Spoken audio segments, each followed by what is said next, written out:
오늘은 교회 인문학 강의 마지막 시간 네 번째 강의를 함께 나누도록 하겠습니다. 오늘의 제목은 교회는 없을 무의 공간이 되어야 한다라는 제목으로 양식을 나눕니다.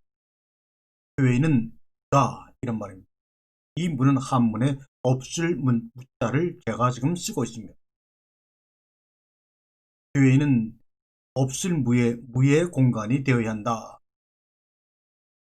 왜 이런 제목의 말씀을 드리느냐? 여러분이 함께 말씀을 듣다 보면 그렇구나 하고 이해가 되실 줄로 믿습니다. 오늘날 시장 경제가 유일한 생활 방식이 되면서 모든 것이 상품이 되어가고 있지요. 상품이란 사고 파는 물건이므로 반드시 거래 대상이요 객관적인 가치를 나타내는 화폐로 표시하게 되어 있습니다. 상품이 되면 얼마짜리가 되는 것이지요. 얼마짜리냐고 하는 것에 따라서 그 상품의 우수성과 열등감이 가려지는 것입니다. 먹고 입는 것부터 즐기고 노는 것까지 모든 것이 이제는 돈을 주고 사는 것이요. 그러므로 상품의 유통에 의해서 인간의 삶이 형성되어 가고 있는 것입니다. 그리고 이제 사람 자체도 상품이 되어 가고 있습니다. 인간의 외모가 상품이 되고 인간의 장기가 상품이 되며 인간의 몸에서 나오는 정자와 난자도 상품이 됩니다. 그리고 인간 복제가 되면 인간의 유전자가 좋은 상품이 될 것입니다. 눈을 돌려보면 생활 곳곳에서 사람이 상품 가치로 평가되는 것을 너무나 쉽게 보고 알 수가 있습니다. 상품 가치가 높은 사람은 어디서나 환영을 받고 상품 가치에 따라 그의 능력이 측정되죠. 젊은 10대들이 좋아하는 연예인이나 유명 프로 선수들만 그런 것이 아닙니다. 예를 들면 교육 현장에서 학생들을 가르치는 사람들도 상품이 되고 있죠. 학생이 소비자가 되고 교육 공급자가 되면 교육은 상품이 됩니다. 학생이 소비자가 되고 학교가 교육 공급자가 되면 교육은 상품이 되는 거죠. 물론 학생들은 그들이 존경하는 교수를 좋아할 수도 있습니다. 그러나 오늘날 국가가 교육 현장을 보는 기본적인 시각은 시장 이론에 입각해서 봅니다.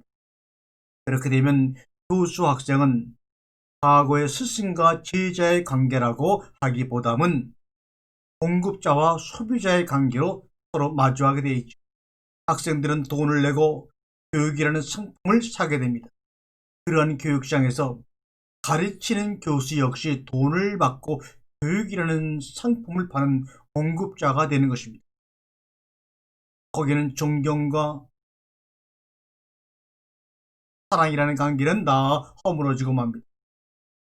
이번에 코로나19라는 비상사태를 맞아서 좀 준비가 덜 된 온라인 교육이라는 것이 지금 유행되기 시작했습니다. 앞으로 보편적인 교육의 시스템으로 자리 잡을 것도 같습니다. 바로 온라인 교육이라는 것이 바로 교육을 팔고 사는 전형적인 시장 이론, 경제 이론에 합당한 그러한 제도가 바로 온라인으로 공부하는 공부의 과정이라고 할 수 있죠.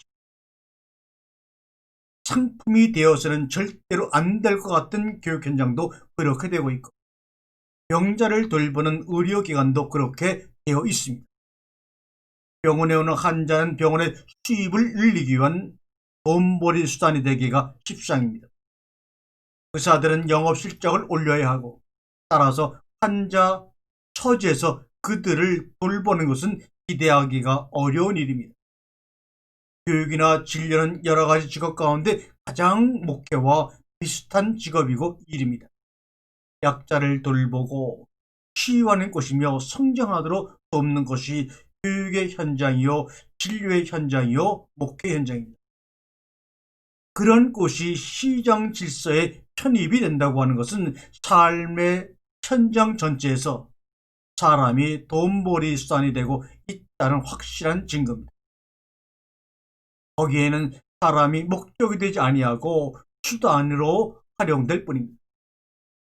그러면 과연 오늘날 우리가 마주하는 교회는 어떨까 하는 것입니다. 이게 바로 오늘의 이 포인트입니다. 세상 모든 것이 상품이 되어도 종교만은 거래 질서에서 벗어나 있어야 합니다. 교육이나 의료기관이 시장 질서에 편입되는 것은 그래도 어쩔 수 없는 부분이 있고 때로는 좋은 기능도 있습니다. 그러나 종교만은 사고 파는 곳이 되어서는 안 됩니다. 시장 질서가 들어오는 보지 못하는 최후의 오류가 되어야 세상의 빛과 소금이 된다는 것은 어떤 면에서 세상의 거래 행위가 통하지 않아서 삶의 맛을 내고 지친 영혼들에게 빛을 주고 위로하는 꽃이라는 의미가 되기 때문입니다. 상품 가치가 하나도 없는 사람도 하나님에게는 귀한 사람이라는 것이 교회가 선포할 메시지가 아닙니까? 그러나 교회가 경영과 관리의 장소가 되어가면서 교회도 시장 바닥이 되고 있습니다. 오늘날 개신교는 생각 있는 사람들의 외면을 받고 개신교 목사 집단은 한국 사회에서 가장 신뢰받지 못하는 집단 중에 하나로 전락해버리고 있습니다. 그것은 결국 교회가 장사를 하고 있다는 인상을 주고 있고 실제로도 그렇게 하고 있다는 것입니다. 교회를 사고파는 사이트에 들어가게 되면 수천의 교회들이 시설비와 프리미엄을 얹어가면서 살고 사는 모습들을 당연하게 양심에 부끄럼 없이 내놓고 있습니다. 그 어느 교회도 팔기 전까지는 누구나 그 교회 주인은 하나님이고 하나님의 것이라고 온 만방에 소리치며 목회오지 않았습니까? 그런데 어느 순간 내 것인 양 시설비를 받고 프리미엄을 받고 좋은 장소를 이전한 그런 교회 매매 장사꾼들이 과연 그들도 교회의 주인이라고 목회자라고 할 수가 있습니다. 염치도 양심도 없는 인간들이 되어버리고 말았습니다. 그리고는 실제로 인간의 심령을 달래주는 종교 성품이 거래되고 있는 것이 바로 오늘날의 교회인 것 같습니다. 그것은 어떤 면에서 일단 교회라는 장소와 제도가 들어서면서 필연적으로 생기는 문제인지도 모르죠. 이미 예상되어 있던 문제입니다. 건물과 조직의 크면 클수록 생존을 하는데 필요한 비용이 들어가지요. 생존의 문제가 걸리면 교회 운영의 문제가 걸리면 관리와 경영이 가장 중요한 이슈로 떠오릅니다. 즉 교회의 수입이 중요해집니다. 헌금이라는 것입니다. 그 중에서도 가장 큰 11조를 누구도 포기할 수 없게 강요 아닌 강요로 11조를 다양한 교리를 앞세워서 내도록 몰아칩니다. 그러한 것은 생존하기 어려운 작은 교회에서만 생기는 현상이 아닙니다. 시장 질서는 끊임없이 이윤의 확대와 성장을 부추기는데 그런 자기 확장의 욕망이 선교라는 이름으로 교회 부흥이라는 이름으로 교회 곳곳에서 지금 벌어지고 있습니다. 교회가 커지면 목회자는 성공하는 목회자가 되고 거기서 여러 가지 반사 이익을 얻습니다. 그리고 그 이익이라는 것이 도대체 영적인 것이기보다는 물질적이요 육적인 것입니다. 자동차가 좋아지고 월급이 올라가는 것만 물질적인 것이 아닙니다. 큰 교회 담임 목회자라고 하는 것은 영토 확장의 훈련 의지도 물질적인 것입니다. 궁극적으로 성공한 목회자라고 하는 자부심 자체가 바로 물질적이죠. 도대체 영적 이득이라는 것은 자기 확장을 통해서 이루어지는 것이 절대로 아닙니다. 오직 자기를 비움으로써 이루어지는 것이 아닙니까? 누구나 다 알고 있는 이 이야기를 우리는 다 내동댕이 치고 있습니다. 비우면 비울수록 세상이 들어와 쉴 공간이 마련되는 것인데, 예수의 이름으로 설교하고 기도하고 선교한 이들이 자기를 얼마나 비우려고 몸부림치며 눈물 흘리며 애쓰는지 저는 사실 모르겠습니다. 종교시장에서 또 다른 성공을 이루려고 애쓰고 있는 것은 아닌지, 세상에서 시장 질서가 정당화해진 소유의 욕망이 얼굴만 바꾸고 이름만 바꾸어서 종교의 시장에서 활기를 치고 있는 것은 아닌지 우리 한번 서로 돌아보기를 바랍니다. 그런 것을 보고 세상 사람들은 목사들이 장사를 한다, 교회가 장사를 한다 라고 얘기합니다. 예수님이 예루살렘 성에 들어가 처음 하신 일이 여러분도 잘 알다시피 성전을 정화하신 사건입니다.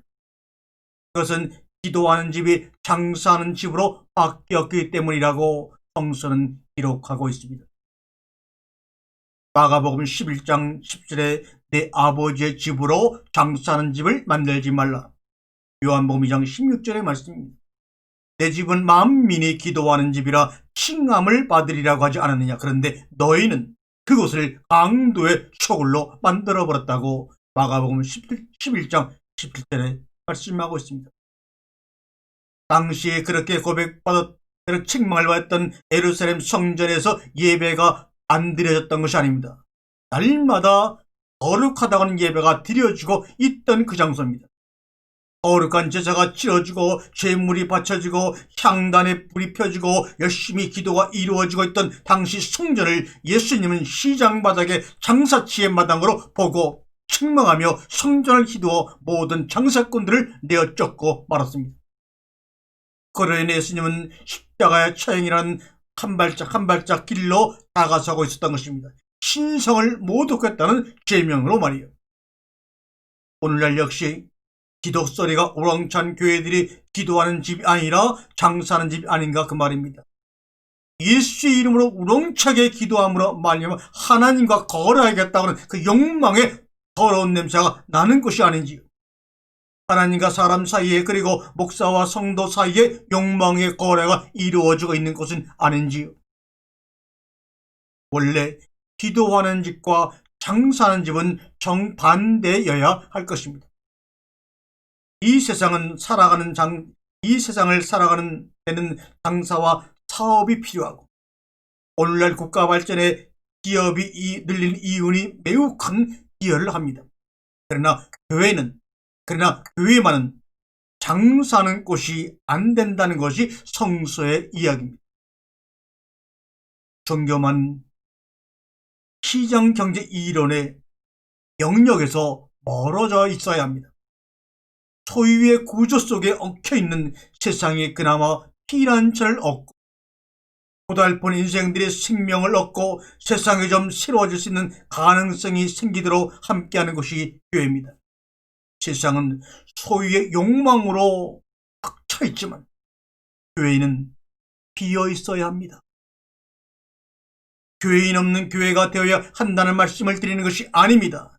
소유의 욕망에서 좀 초월한 모습이 있어야 한다는 말씀을 드리고 있는 겁니다. 오늘날의 교회는 무의 공간이 아니라 너무나 많은 것들로 화려하게 꽉 차 있습니다. 그러면 그러한 종교가 세상의 욕망을 성도들에게 재생산하도록 부추기고 오히려 욕심을 정당하게 하는데 하나님 말씀을 사용하고 있습니다. 선교의 이름으로, 교회 부흥의 이름으로 자신들의 세력을 확장하고, 그리하여 성공한 목회자와 부흥하는 교회가 되는 것이 교회의 핵심에 있다면 하나님의 집을, 교회를 장사하는 집으로만 만드는 것이 아닐까요? 장사하는 마음을 가지고 교회가 운영된다면 그것은 성전 모독입니다. 그러지 마세요. 교회가 커져서 좋은 사업을 하면 된다는 생각을 할지 모르나 아닙니다. 그러나 그것은 기업이 열심히 돈을 벌어 소유하고 나중에 그 중에 일부러 기부하고 공익사업을 하는 것과 도대체 뭐가 다릅니까? 교회는 좋은 사업을 위해 세를 불려가기보다는 교회를 부흥시켜 나가기보다는 인간의 영혼의 안식을 위해 빈 공간을 마련하라고 있는 것이 아닐까요? 기본적으로 교회는 쉼과 위로를 주는 곳이 되어야지 자기가 무슨 사업을 하려고 한 곳이 되어서는 안 된다 이 말이요. 그러면 거기에 붙어먹는 사람들이 많아지고 그 사람들 위해 군림하는 사람들이 생겨서 반드시 권력기관이 되게 되어 있습니다. 목사님이라고 부리고든 회장님이라고 부르는 것을 더 좋아하는 이상한 괴물의 조직이 되어버리고 만다 그 말이요. 결국 교회는 기업이 되는 것이고 장사하는 집이 된다는 것입니다. 문제는 그처럼 교회가 장사하는 곳이 되면 사람이 수단이 된다는 데 있습니다. 인류의 문명사에서 볼 때 오늘날 사람이 수단이 되는 것은 과거와는 좀 다릅니다. 적어도 신분 질서 속에서 딴 사람을 위해 수단이 되었던 그런 사람들은 없어졌습니다. 평생 남을 위해 살아야 했던 노예나 노비는 없어진 세상입니다. 그러나 인간의 타락한 모습은 언제나 사람을 수단으로 만드는 것으로 나타나는데 신분 질서가 없어진 오늘날에도 갑과 을의 갑질은 동일하게 나타나고 있습니다. 옛날과 달리 이제는 모든 사람이 경쟁력 강화의 수단과 도구가 되었습니다. 무엇을 위한 경쟁력인지 불분명한 가운데 경쟁력이 약화되면 죽을 거라는 공포심 속에서 경쟁력 강화를 위해 국가 시스템이 운영되고 옛날보다 훨씬 더 개인은 그러한 시스템 위에서 하나의 톱니바퀴처럼 움직여지고 있습니다. 인간의 가치는 이미 사라지고 만 것입니다. 경쟁력이 없으면 안 되는 것은 어느 정도 인정하고 사실입니다. 경쟁력이 약화되면 이 나라에 실업자가 많이 생길 것이고 가정이 어려움을 겪고 다른 나라에게 밀릴 것이기 때문입니다. 그러나 교회는 좀 다른 것을 봐야 하지 않겠습니까? 세계화된 시장 질서가 요구하는 것과 하나님이 요구하는 것은 다를 수 있다는 것을 봐야 합니다. 그런 상황에서 교회가 자리 잡을 것은 역시 뭡니다. 텅텅 빈 공간입니다. 앞에서 말한 대로 하나님이 생명을 불어 넣으실 텅 빈 태초의 무의 공간입니다. 그런데 이 태초의 무의 공간 속에 채워도 끝이 없는, 그래서 결국은 나라 은행의 돈까지 대출받아가지고 거기다가 억지로 끼워넣는 이런 채움의 역사 속에서 교회는 생명력을 잊어버리고 말았습니다. 하나님이 생명력을 불어넣으실 텅 빈 공간은 바로 교회가 아무것도 아닌 무가 되는 것입니다. 교리를 버리고 교단을 버리고 교파를 초월하고 개괴를 버리고 우리는 텅 빈 태초의 공간 속에 하나님이 생명을 불어넣으실 것을 목격하며 감격하며 하나된 형제자매로 살아가야 합니다. 그래야지만 이 나라가 살고 온 세계가 살고 하나님의 말씀에 생명력이 역사하게 됩니다. 왜냐하면 오늘날 전 세계에 퍼지고 있는 서구식 시장 질서는 철저하게 소위의 구조를 강화하는 이기주의이기 때문입니다. 세상이 그렇게 돌아가고 있는 한 그것을 따라가지 않으면 살 수는 없겠지만 교회는 그런 것을 따라가지 않아서 오히려 세상을 살리는 곳이 되어야 합니다. 소위의 질서에서는 사람이 수단이 됩니다. 경쟁력 강화의 수단이요 결국은 돈벌이의 수단이 되고 자본의 수단이 됩니다. 우리는 경쟁력 강화를 위해 역사적 사명을 갖고 태어났는가, 아니면 나를 찾고 주변 사물을 찾아나서 삶의 영광을 보기 위해 태어났는가? 예수님이나 바울의 가르침에 남과의 싸움에서 이겨 하나님께 영광을 돌리라고 했습니까? 아닙니다. 자기와의 싸움에서 이겨 세상에 속하지 않고 세상에서 찾을 수 없는 평화를 찾아 하나님께 영광을 돌리라고 말씀했습니다. 교회는 항상 당시의 문명을 얼싸 좋다고 받아들이고 그 안에서 우월해지기를 애쓸 것이 아니라 문명의 제약과 타락을 보고 눈물을 흘려야 합니다. 그 근본에서 잘못된 방향을 짚어내야 합니다. 성령의 자리, 영성의 자리는 바로 거기입니다. 그래야 세상의 타락, 곧 사람이 수단이 되는 것을 막을 수가 있습니다. 문명을 반대하지는 않아도 적어도 긴장 관계를 교회는 유지할 줄 알아야 합니다. 그러나 유감스럽게도 한국교회는 세상 질서를 앞장서서 따라가는 경향이 너무나 많습니다. 교회가 장사하는 집이 되는 데는 힘에 대한 숭배가 딸려 있는 것입니다. 자기보다 더 힘 있는 자를 숭배하고 자기도 힘 있는 자가 되고 싶어 합니다. 십자가를 걸어놓고 그렇게 날마다 예수의 이름으로 더 큰 힘 있는 자가 되기 위해 사실은 그것은 숭배하고 있는 것입니다. 하나님의 이름을 망령되이 이끌고 있는 것입니다. 십자가는 하나님의 전능하심이 아니라 하나님의 무능을 보이는 것인데도 말입니다. 믿음의 사람들은 하나님의 무능을 견딜 줄 모르고 항상 전능한 하나님만 찾는 것이 한국교회의 모습입니다. 이것은 힘의 숭배를 가리킵니다. 역사는 반복됩니다. 예수님이 당시 성전을 보고 감탄하며 개탄하셨는데 그 예수님의 십자가를 걸어놓고는 종교 권력의 게임을 지금 벌이고 있는 것이 아닙니까? 신본주의를 강하게 주장하면서 인간을 하나님의 수단으로 만드는 것이 아닌지를 돌아보아야 합니다. 거기서 버림받는 것은 하나님의 사람들입니다. 인간의 존엄성에 대한 의식이 없어지면 세상에서 일어나는 인간의 수단화를 막을 논리를 아끼는커녕 밖에서 통하는 상식적인 인권의식도 안 통하게 됩니다. 교회 자체가 인간이 수단이 되는 덕을 보고 있기 때문에 아무 소리도 못하고 침묵으로 일관하고 있습니다. 그 신학은 이렇습니다. 사람을 하나님의 수단으로 만들어 결국은 교회의 수단으로 만듭니다. 하나님께 영광을 돌려야 한다고 신본주의를 입에 달고 주장을 하고 있지만 그러면서 사람을 하나님의 수단으로 만듭니다. 그러면 반드시 사람이 교회의 수단이 되게 되어 있습니다.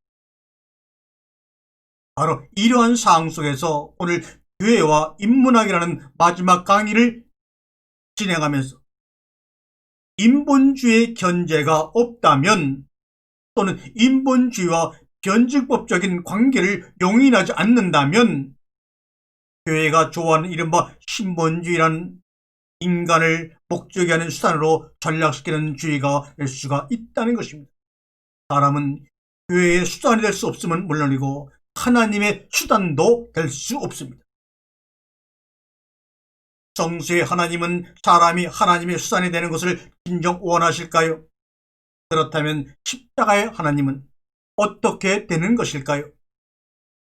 절대 신성의 규율이었던 안식일 규정을 깨가면서까지 병자를 고치고 제자들을 먹이셨던 예수님은 어떻게 되시는 겁니까?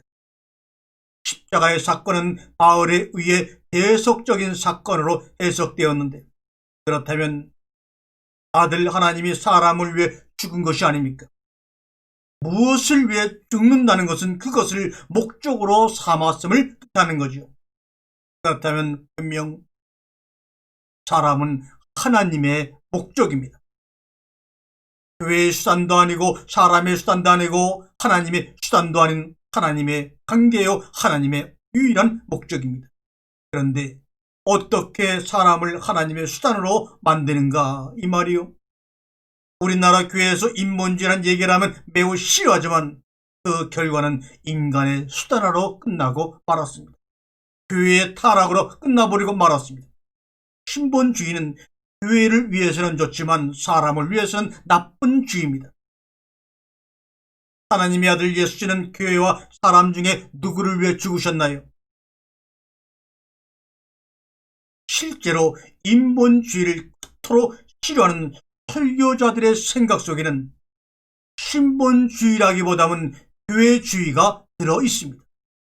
그래서 성도들을 교회의 수단으로 만들어버리고 전략시켜버리고 맙니다. 하나님의 수단이란 실제로는 교회의 수단이 되는 것이요, 종교를 중심으로 인간의 권력관계를 형성하고 정당화하는 것뿐입니다. 성서적으로 신본주의와 인본주의가 배치되는 것이 아니라고 봐야 합니다. 서로 극과 극으로 반대 개념이라고 생각하면 아니 됩니다. 모든 것은 하나님을 위해서 있지만, 모든 것은 하나님의 영광을 위해서 존재하지만, 그 하나님이 사람을 위해 죽으셨기 때문에 모든 것은 결국 사람을 위해서다, 이 말입니다. 결국 하나님은 이 세상과 사람을 위해 죽기까지 한 것입니다. 결국 인간은 수단이 아니요, 모든 것의 궁극적 목적으로 존엄한 존재라는 것이 십자가의 선언 아닙니까? 다 이루었다. 그러므로 하나님의 중심을 말하는 만큼 인간 중심을 같이 말해야 합니다. 하나님이 목적이라고 설교하는 만큼 결국 모든 것은 인간의 존엄성을 위해서 있다는 것을 같이 강당에서 말해야 합니다. 그 둘이 팽팽히 같이 서지 않으면 안 됩니다. 인본주의를 싫어하지만 인본주의가 없었으면 역사 속에서 교회는 아마 더욱더 부패하고 타락을 하였을 것입니다. 인본주의가 없이 하나님 중심만 강조하면 교회 문제가 아무것도 우리 눈에 보이지 않습니다. 그 속에 죄악과 타락이 보이지 않습니다. 인본주의는 사람이 하나님의 수단이 되는 것을 막고 결과적으로 교회의 수단이 되는 것을 막아내는 역할을 합니다. 이 세상에서 사람이 경쟁력 강화의 수단이 되는 것보다 더 나쁜 것은 교회의 수단으로 전략하는 것입니다. 종교의 타락은 하나님을 더욱더 우습게 만드는 것이기 때문입니다. 예수님이 그토록 무섭게 채찍질을 하며 성전을 청소하고 당시의 종교인들과 충돌한 것도 바로 그 때문입니다. 우리 교회들은 세상의 구조를 그대로 끌고 교회 안으로 들어와서 교회 성장에 사람과 그들의 물질을 이용해서는 안 됩니다. 경제 성장의 도구가 되는 것보다 더 나쁜 것은 하나님의 이름을 빌어서 예수의 이름으로 사람을 교회의 성장 도구로 만드는 것임을 명심하세요. 교회는 세상에서 이용당하던 사람들이, 세상에서 고통당하는 사람들이 소유가 아닌 그 존재 자체로 하나님의 목적임을 깨닫고 존엄성과 자유를 얻는 곳이 되어야 할 것입니다. 그러려면 지금까지 한국교회가 교회의 중심지로 생각했던 수많은 것들을 포기해야 할 것입니다. 성전은, 교회는 분명 하나님의 집이요 기도하는 곳입니다. 그런데 예배당뿐만이 아니라 이 세상도 하나님의 집이라고 할 수 있습니다. 성서에 따르면 예배당과 세상, 그리고 우리의 몸도 모두 성전입니다. 눈에 보이는 예배당은 높으신 하나님 곧 성부의 거처요, 세상은 세상으로 오신 하나님 곧 성자 하나님의 거처요, 여러분과 저의 몸은 우리 안에 계신 하나님 곧 성령 하나님의 거처임을 오늘 함께 한 목소리로 고백을 드립시다. 아멘.